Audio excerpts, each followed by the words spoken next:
The dating, the Book of Daniel. So when do scholars concur the prophetic Book of Daniel was written? Let's take a look. Hello, I'm Jezebel, a former born-again and spirit-filled Christian, now deconstructed and deconverted. Feel free to like, dislike, comment, and subscribe. I reflect on Bible scriptures and church practices. The dating of the Book of Daniel is one of the biggest differences between many modern biblical scholars and traditional Christian and Jewish interpreters. The traditional Christian view. Most conservative Christian scholars date Daniel to the 6th century BC, during the Babylonian exile, around 605 to 530 BC. They believe Daniel himself wrote most or all of the book. The detailed prophecies about the rise and fall of Babylon, Medo-Persia, Greece, and later kingdoms were genuine predictive prophecy. Jesus refers to Daniel the prophet, Matthew 24:15, which they see as supporting Daniel's authorship. But modern critical scholarship states, most university biblical scholars date the book to around 165 BC, during the persecution of the Jews by the Seleucid king Antiochus IV Epiphanes. Modern critical scholars point particularly to Daniel 11. They argue,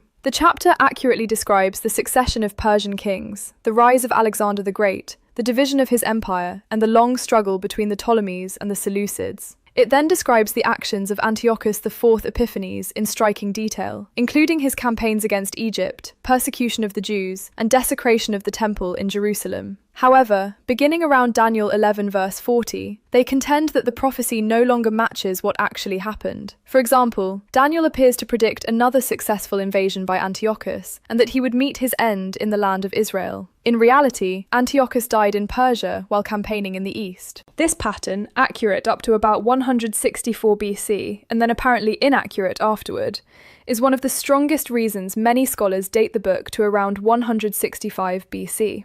So there you are, history disguised as prophecy. The truth. Nobody can tell the future.